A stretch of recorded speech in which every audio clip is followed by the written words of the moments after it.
What's up, guys? George back again to do another series review. This one is for The Punisher from Netflix. This is just a cover I made just to hold up. So this is not like a original Blu-ray or anything, so don't get confused by that. But I just wanted to hold some. I always like holding something up, but when I'm doing the reviews. But The Punisher debuted mid-November on Netflix. I've been looking forward to this series for quite some time, ever since the second season of Daredevil when John Bernthal arrived on that series, playing the Frank Castle character. So I was hoping, even back then, which has been a year and a half, I think, since that series, that they were going to do a Punisher series. And it took a while for them to announce it, but they finally did. I think in the spring of 2017. It debuted, like I said, in November 2017, and I gotta admit, it's probably my favorite Netflix show of all time right now. I loved the first season of Stranger Things. I thought it was great. The second season was just okay. Just like with Daredevil, actually, I like the second season more than the first season, but I hadn't watched The Defenders yet, but I'm going to start watching that soon. There's just other things on there that interest me more right now. But getting into The Punisher, it's 13 episodes, 13 one-hour episodes, and it's a lot of storytelling in those 13 episodes. If you're looking for nonstop action, you're not going to get it with this series. This series pretty much lays out the whole backstory of Frank Castle, and what he's dealt with in the murder of his family, and coming back from different missions he was on, part of the Marines, as part of the Marines. The one major storyline in it, is a video is released to the FBI about pretty much a hostage situation where they have this guy tied up in the middle of a room and somebody obviously executes him. And it was an unwarranted execution, but the soldiers, the Marines, didn't know that at the time. Cheers. So you have that storyline to try to figure out what happened there. You have a whole nother storyline of who was in charge of that and what they're up to now. You have the Frank Castle storyline of how he's dealing with the death of his family. It kind of takes place. It starts off, I think, about a year after his family was killed, and he sought revenge on the people he thought was associated with the killings. He thought he was finished cleaning house and killing all the people that had something to do with his family's murder. So you have that whole aspect of it, which I think was fantastic. I would imagine season 2 is going to be a little more action. There was a lot. I think there was quite a bit of action in these 13 episodes, just not prolonged action, if you know what I mean. Like, it wasn't 10 or 15 minute segments of blowing shit up and killing people. I think what they did, they made it a very dark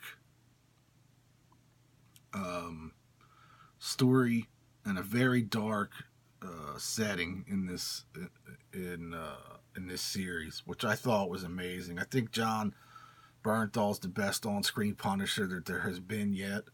And I really dug Punisher Warzone. For as campy as it was, I liked that movie a lot. I thought the violence in that and the killing was more like the comic books.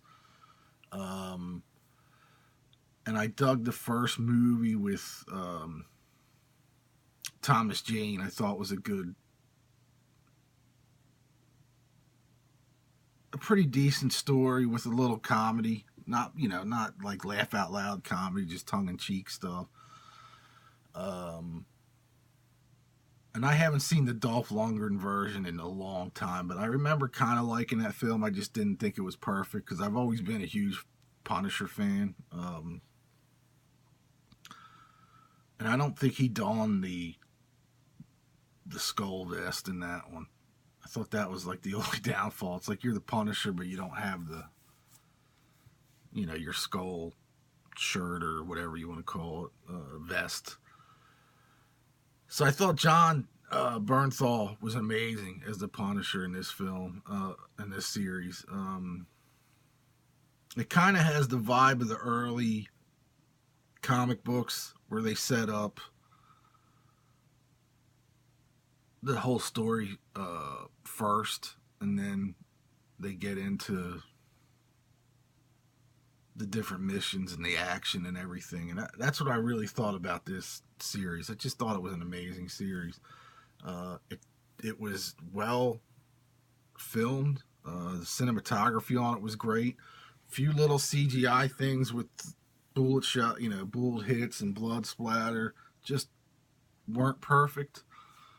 But that's just nitpicking at this point. It looked a little more like it was done a little more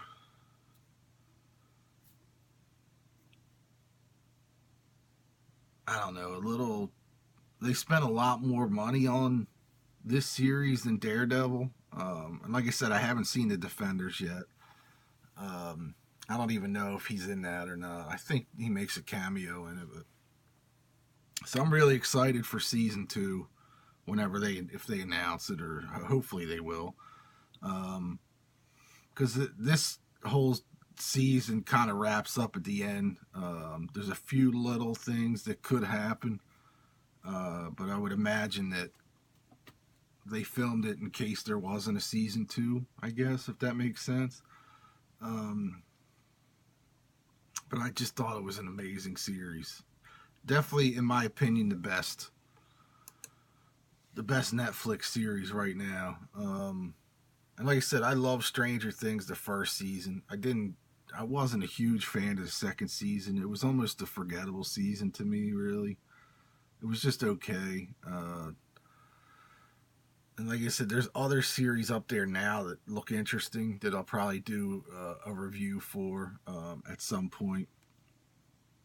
But I would definitely check out The Punisher. If you're on the fence about checking it out, even if you're not a comic book fan, I think you'll dig this. Because it's not really a superhero series. It's more a vigilante series type thing. And a war series, really. Aspects of war, anyway. I thought the villains in this one, that you find out who they are, I thought they were great. I thought they were acted well. The whole series was acted really well. A lot of storyline in it, so you really have to pay attention.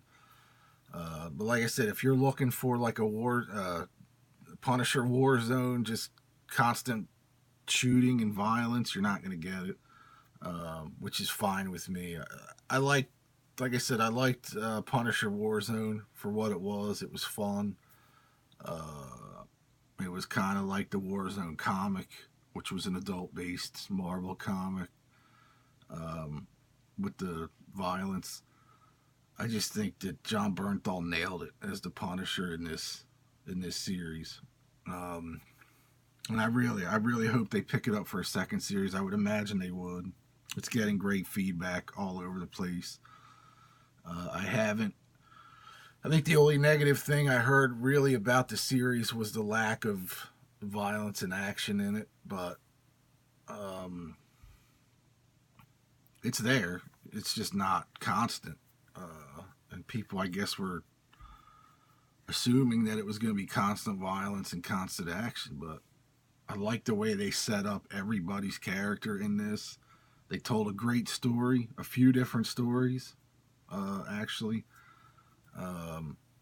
The story of him dealing with the murder of his wife and kids, I thought was pretty emotional as far as watching it, like what he actually going through. It wasn't just all about revenge. It was, you know, his inner demons, like trying to rip him apart, really, mentally.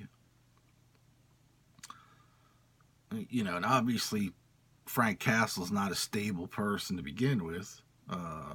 He's just a badass vigilante, but John really nailed it.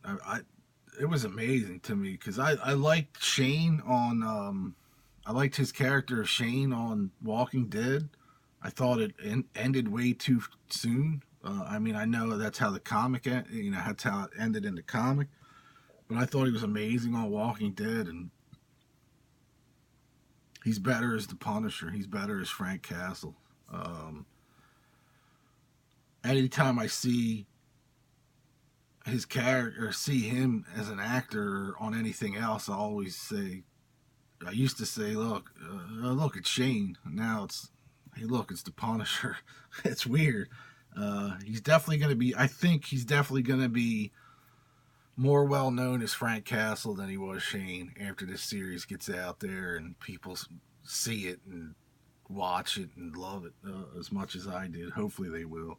Let me know your comment, you know, your thoughts. Comment below if you liked it, if you didn't like it, what you loved about it, what you didn't like about it. I'm curious to hear people's comments.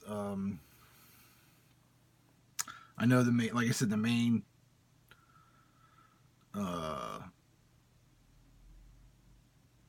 dislike is the lack of action, but I think that'll probably pick up in season 2 because there's a lot of shit that's gonna go down if they do it. The whole mafia storyline, I would think, would be in season 2 like it was in the early days of the Punisher, the comic books, and a few villains that come in. One villain has been set up now to debut in the second season. He's in this season, but he's not the villain yet. But I'm not going to give that away. But definitely check it out. Let me know below what you think of it. I thought it was fantastic. I would suggest it to anybody. All my kids loved it. My wife hasn't watched it yet because she watches all those fucking TLC shows like the Seven Johnstons and, you know, the Little People shows, and so she'd rather watch that than the Punisher. But all 3 of my kids seem to enjoy it, and it's dark. It's a dark series, but definitely check it out. Leave me a comment below. Let me know what you thought of it. I think the other series I'm gonna watch coming soon on Netflix. I mean, I think they're up on Netflix already, but I'm gonna start watching them soon. There's a series called Dark that looks interesting, and season 2 of Glitch is up there now, which I love season 1. I thought that was great. I really didn't expect to see season 2 this, you know, it's been a while. I think a couple of years since I watched the first season of Glitch, but so there's a couple new people have been telling me to check out Mindhunter, so I might check that out. So at least 3 series there that I'm going to check out over the next few weeks. So yeah, that's it. But definitely leave me a comment below. Click that thumbs up button if you dig this video and share it around. Also, if you haven't subscribed, please subscribe if you're into it. And thanks a lot. Thanks for watching. Picked up a bunch of new subscribers again this week. So that was pretty awesome. So thanks everybody for watching. Thanks for subscribing. And I'll talk to you all real soon. Peace.